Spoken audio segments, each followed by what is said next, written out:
শুক্রবার রূপসী সিনেমা হলে সবরমতী সিনেমাটি উপভোগ করলেন সপার্ষদ বিদ্যুৎ মন্ত্রী রতনলাল নাথ। এই সিনেমা দেখে মন্ত্রীর উপলব্ধি, যাই করি না কেন সত্যের জয় হবে। গুজরাটের গোধরা কাণ্ডে এটা বারবার প্রমাণিত হয়েছে। বিভিন্ন সময়ে সারা দেশে এবং বিদেশেও বিভিন্ন জায়গায় প্রচারিত হয়েছে সত্যের জয়। একটা সরকারকে ভেঙে দেওয়ার জন্য পরিকল্পিতভাবে ভোটে নির্বাচিত হতে না পেরে চেষ্টা হয়েছিল। এক শ্রেণীর অসাধু সাংবাদিক সত্যকে চেপে গিয়ে অসত্য প্রকাশ করে, অথচ পরবর্তী সময় দেখা গেল সত্যের জয় হয়েছে। বিদ্যুৎ মন্ত্রী জানান, গোধরা কাণ্ড আজ দেখলাম সত্যের জয় হলো। এর থেকে অনেক কিছু শেখার রয়েছে। তিনি বিরোধীদের উদ্দেশ্যে বলেন, অসৎ উদ্দেশ্য নিয়ে কেউ যেন ক্ষমতা দখলের চেষ্টা না করে। আমরা যাই করি না কেন, বিরোধী দল, শাসক দল, সংবাদপত্রের একাংশ, যাই করি না কেন সত্যের জয় হবে।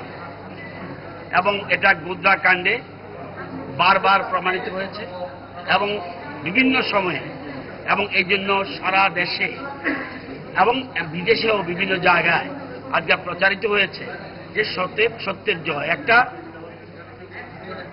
সরকারকে ভেঙে দেওয়ার জন্য পরিকল্পিতভাবে ভোটে নির্বাচিত না হতে পেরে বিভিন্ন একটা শ্রেণীর অসাধু সাংবাদিক, সবাই না, একটা ছোট্ট অংশ প্রায় সময় সত্যকে চেপে গিয়ে অসত্য প্রকাশ করে, কিন্তু পরবর্তী সময় দেখা গেল সত্যের জয় সব জায়গায় হয়। এই গোধরা কাণ্ড এবং সবরমতী এক রিপোর্ট যেটা আজকে আমরা দেখেছি, এটা থেকে প্রমাণিত হলো সত্যের জয় হবে। এই জন্য আমরা আমার সহকর্মী, আমাদের জেলা সভাপতি এবং অন্যান্য যারা আছেন নির্বাচিত প্রতিনিধি, সবাই একসাথে তাদেরকে নিয়ে বাস্তব সত্যটা কি এটা দেখানোর জন্য আমরা এখানে আসা। আজকে সবাই মিলে আমরা ফিল্মটাও আমরা দেখতে পেরেছি এবং এর থেকে অনেকে শিকার হয়েছে। এটা আজকে প্রমাণিত এবং আমরা অনেক কিছু জানতে পেরেছি। সুতরাং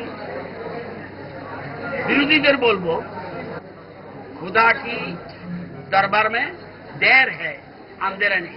সুতরাং অসৎ উদ্দেশ্যভাবে ক্ষমতা দখলের চেষ্টা যেন কেউ না করে, এটাই আমার